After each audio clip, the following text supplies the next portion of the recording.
मैं सबके लिए भूल गए। 1 मिनट तो अपने हाथ देना अच्छा होगा, इसमें क्या है।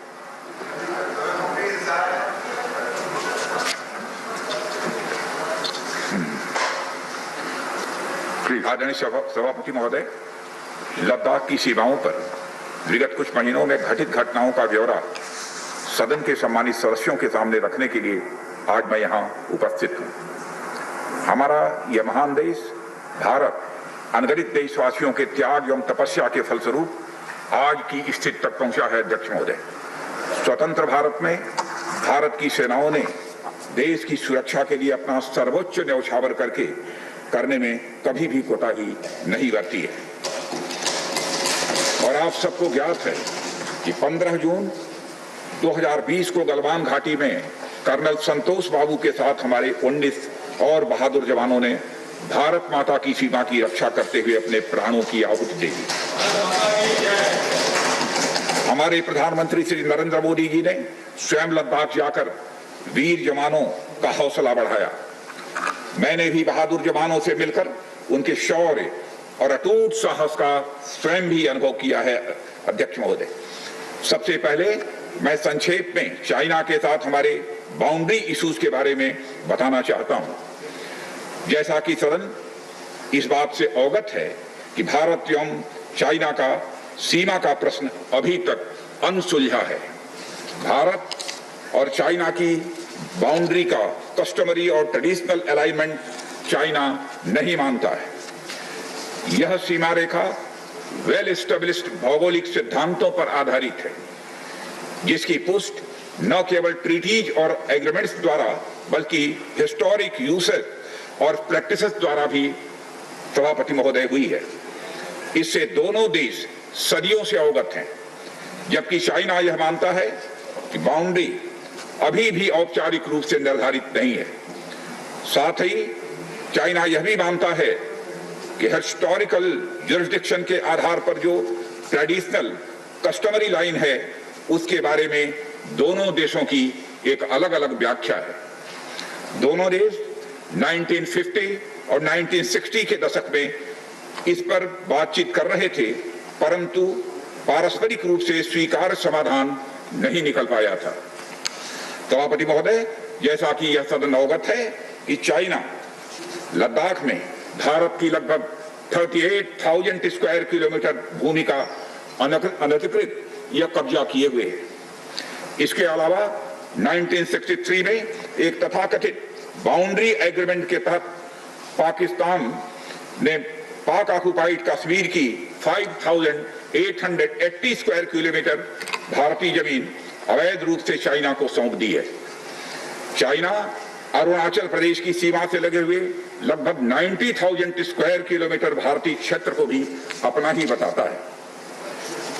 सभापति महोदय, भारत तथा चाइना दोनों ने औपचारिक तौर पर यह माना है कि सीमा का प्रश्न एक जटिल मुद्दा है, जिसके समाधान के लिए पेशेंस की आवश्यकता है तथा इस मुद्दे का फेयर, रीजनेबल और म्यूचुअली एक्सेप्टेबल समाधान शांतिपूर्ण बातचीत के द्वारा निकाला जाए।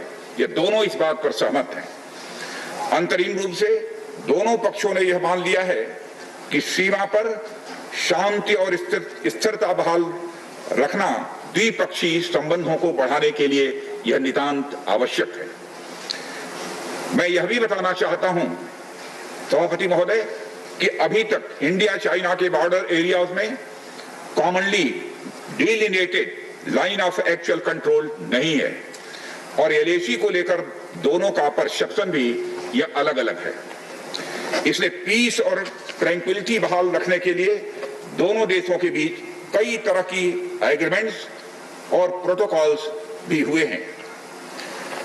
इन समझौतों के तहत दोनों देशों ने यह माना है कि एलएसी पर शांति और स्थिरता बहाल रखी जाए, जिस पर एलएसी की अपनी अपनी रेस्पेक्टिव पोजीशंस और बाउंड्री क्वेश्चंस का कोई प्रभाव नहीं पड़ेगा।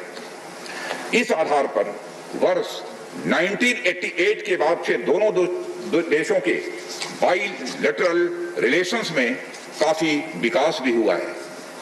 भारत का मानना है कि बाइलेटरल रिलेशंस को विकसित किया जा सकता है तथा साथ ही साथ बाउंड्री के मुद्दे के समाधान के बारे में चर्चा भी की जा सकती है। यह हम दोनों काम कर सकते हैं, परंतु एलएसी पर पीस और ट्रैंक्विलिटी में किसी भी प्रकार की गंभीर स्थिति का बाइलेटरल रिलेशंस पर निश्चित रूप से असर पड़ेगा, यह बात भी दोनों पक्षों को अच्छी तरह समझनी चाहिए। वर्ष 1993 और 1996 के समझौते में इस बात का जिक्र है कि एलएसी के पास दोनों देश अपनी सेनाओं की संख्या कम से कम रखेंगे।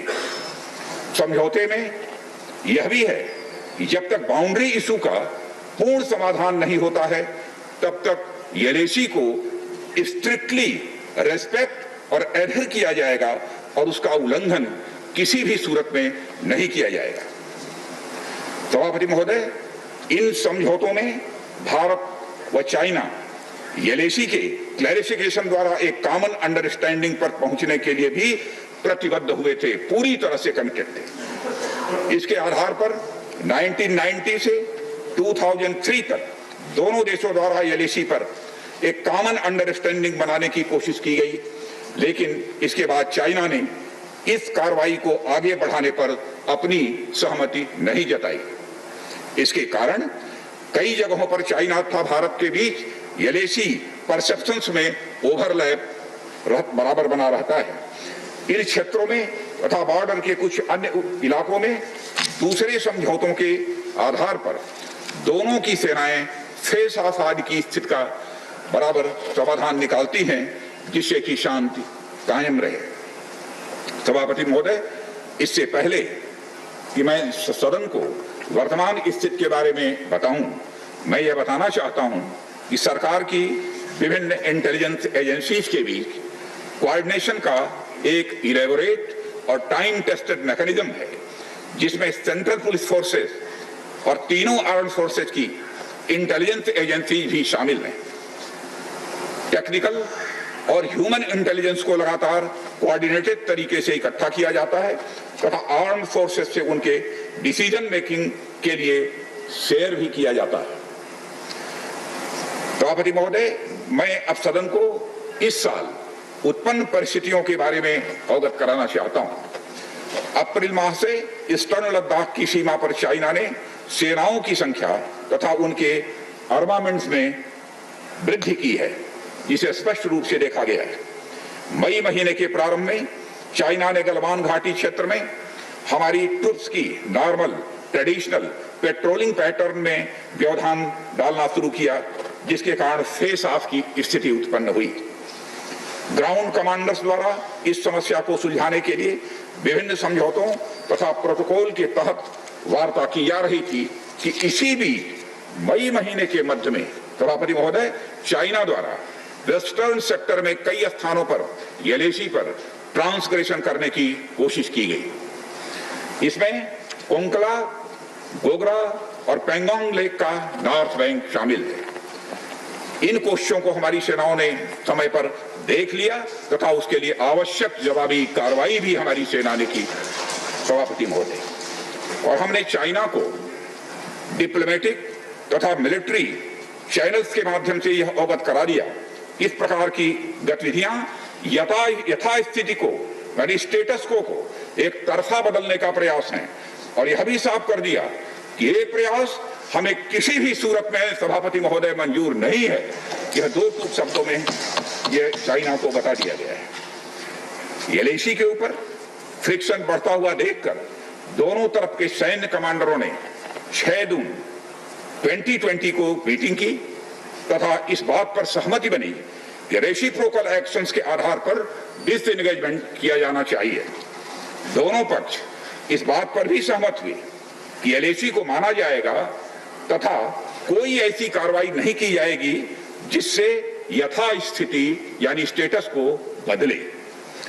किंतु इस सहमति के उल्लंघन में चीन द्वारा एक बहुत ही वायलेंट फेस ऑफ की स्थिति 15 जून को गलवान में क्रिएट की गई।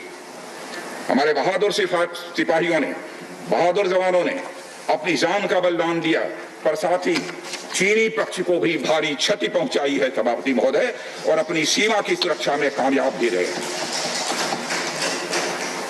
इस पूरी अवधि के दौरान हमारे बहादुर जवानों ने जहां संयम की जरूरत थी वहां संयम रखा और जहां शौर्य की जरूरत थी वहां शौर्य का भी प्रदर्शन किया। मैं सदन से यह अनुरोध करता हूं कि हमारे सैनिकों की वीरता एवं बहादुरी की भूरी भूरी प्रशंसा की जानी चाहिए। हमारे बहादुर जवान अत्यंत मुश्किल परिस्थितियों में अपने अथक प्रयास से समस्त देशवासियों को सुरक्षित रखने के अपने दायित्व का निर्वहन कर रहे हैं। सभापति महोदय, एक ओर किसी को भी हमारी सीमा की सुरक्षा के प्रति हमारे दृढ़ निश्चय या डिटर्मिनेशन के बारे में संदेह नहीं होना चाहिए, वहीं भारत यह भी मानता है कि पड़ोसियों के साथ शांतिपूर्ण संबंधों के लिए आपसी सम्मान और संवेदनशीलता भी यह रखना आवश्यक है। चूंकि इस मौजूदा स्थिति का बातचीत के जरिए समाधान चाहते हैं, हमने चाइनीज साइड के साथ डिप्लोमेटिक और मिलिट्री एंगेजमेंट बनाए रखा है।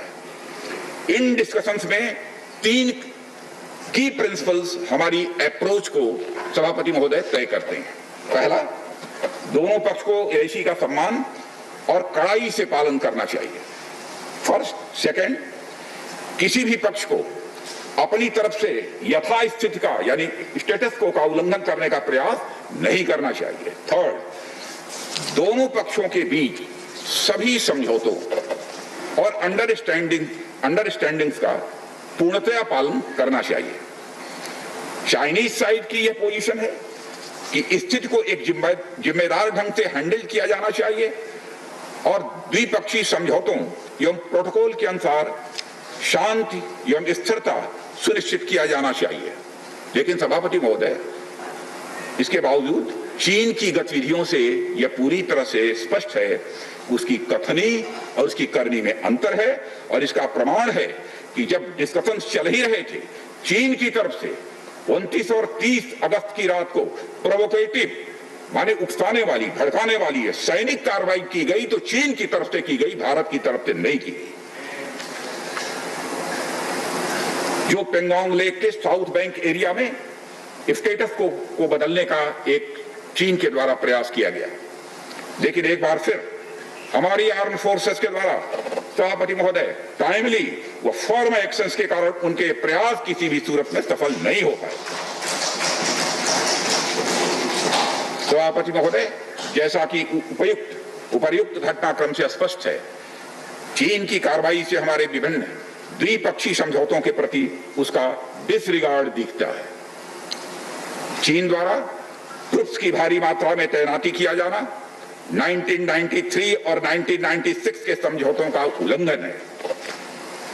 एलएसी का सम्मान करना और उसका कड़ाई से पालन किया जाना सीमा क्षेत्रों में शांति और सद्भाव का यह आधार है और इसे 1993 और 1996 के समझौतों में स्पष्ट रूप से स्वीकार भी किया गया है, जबकि हमारी आर्म्ड फोर्सेस इसका पूरी तरह से पालन करती हैं।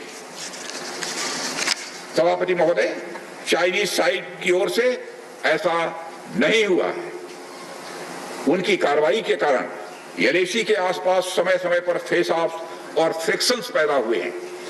जैसा कि मैंने पहले भी उल्लेख किया, इन समझौतों में फेस ऑफ की स्थिति से निपटने के लिए विस्तृत प्रोसीजर्स और नॉर्म्स भी निर्धारित हैं।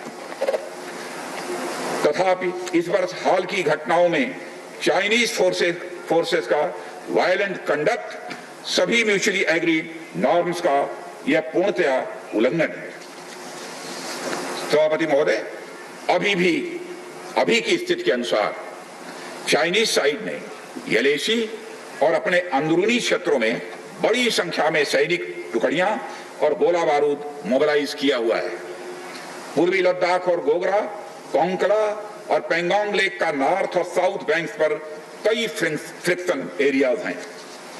चीन की कार्रवाई के जवाब में हमारी आर्म फोर्सेस ने भी इन क्षेत्रों में उपयुक्त काउंटर डिप्लॉयमेंट्स किए हैं ताकि भारत की सीमा पूरी तरह से सुरक्षित रहे। अध्यक्ष महोदय, सदन को आश्वस्त रहना चाहिए, फिर से बात दोहराना चाहता हूं सभापति महोदय, सदन को आश्वस्त रहना चाहिए कि हमारी आर्म फोर्सेस इस चुनौती का सफलता से सामना करेंगी और इसके लिए उन्हें सचमुच उन पर हमें गर्व है। अभी जो स्थिति बनी हुई है उसमें संवेदनशील ऑपरेशनल मुद्दे शामिल हैं, सेंसिटिव ऑपरेशनल इश्यूज यह शामिल हैं। इसलिए मैं इस बारे में ज्यादा ब्यौरे का खुलासा नहीं करना चाहूंगा और मैं आश्वस्त हूं यह सदन इस संवेदनशीलता को समझेगा। सभापति महोदय, कोविड-19 के चुनौती भरे समय में हमारी आर्म्ड फोर्सेज और आईटीबीपी का तेजी से डिप्लॉयमेंट हुआ है। उनके प्रयासों को एप्रिशिएट किए जाने की जरूरत है और यह इसलिए भी संभव हुआ है क्योंकि सरकार ने पिछले कुछ वर्षों में बॉर्डर इंफ्रास्ट्रक्चर के विकास को काफी अहमियत दी है। सदन को जानकारी है कि पिछले कई दशकों में चीन ने बड़े पैमाने पर इंफ्रास्ट्रक्चर एक्टिविटी सीमा पर प्रारंभ की है, जिनसे बॉर्डर एरियाज में उनके डिप्लॉयमेंट की क्षमता भी बढ़ी है। इसके जवाब में हमारी सरकार ने भी बॉर्डर इंफ्रास्ट्रक्चर डेवलपमेंट के लिए बजट को बढ़ाया है, जो पहले से लगभग 2 गुना से अधिक है। इसके फलस्वरूप बॉर्डर एरियाज में काफी रोड्स और ब्रिजेस भी बनाए गए हैं। इससे न केवल लोकल पॉपुलेशन को जरूरी कनेक्टिविटी ही मिली है, बल्कि हमारी आर्म्ड फोर्सेस को बेहतर लॉजिस्टिकल सपोर्ट भी मिला है। इसके कारण वे बॉर्डर एरियाज में अधिक अलर्ट रह सकते हैं और जरूरत पड़ने पर बेहतर जवाबी कार्रवाई भी कर सकते हैं। और आने वाले समय में भी सरकार इस उद्देश्य के प्रति पूरी तरह से प्रतिबद्ध रहेगी। देश हित में हमें कितना ही बड़ा और कितना ही कड़ा कदम उठाना पड़े सभापति महोदय, हम पीछे नहीं हटेंगे। माननीय सभापति महोदय, मैं इस बात पर बल देना चाहूंगा कि भारत हमारे बॉर्डर एरियाज में मौजूदा मुद्दों का हल शांतिपूर्ण बातचीत और विचार विमर्श के जरिए किए जाने के प्रति पूरी तरह से प्रतिबद्ध है। इस उद्देश्य से मैं अपने चाइनीज काउंटर पार्ट से 4 सितंबर को मॉस्को में मिला और उनसे हमारी मौजूदा स्थिति के बारे में व्यापक चर्चा भी हुई है।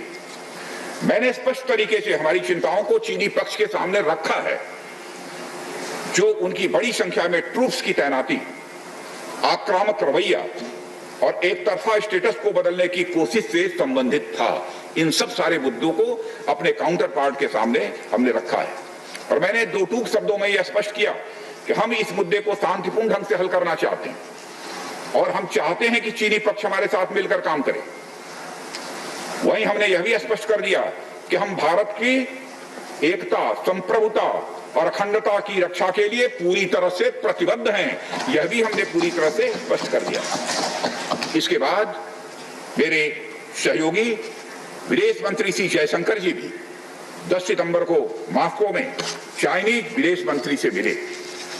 दोनों एक एग्रीमेंट पर पहुंचे सभापति महोदय कि यदि चाइनीज साइड द्वारा सिंसियरली और फेथफुली एग्रीमेंट को इंप्लीमेंट किया जाता है तो कंप्लीट डिसएंगेजमेंट प्राप्त किया जा सकता है और बॉर्डर एरियाज में शांति भी स्थापित की जा सकती है। सभापति महोदय, जैसा कि सदस्यों को जानकारी है, बीते समय में भी चीन के साथ हमारे बॉर्डर एरियाज में लंबे स्टैंड ऑफ की स्थिति कई बार बनी है, जिसका शांतिपूर्ण तरीके से समाधान भी किया गया था। हालांकि इस वर्ष की स्थिति, चाहे वो ट्रूप्स की स्केल ऑफ इन्वॉल्वमेंट हो या फ्रिक्शन पॉइंट्स की संख्या हो, हम पहले से बहुत अलग हैं। फिर भी हम मौजूदा स्थिति के शांतिपूर्ण समाधान के प्रति पूरी तरह से कमिटेड हैं।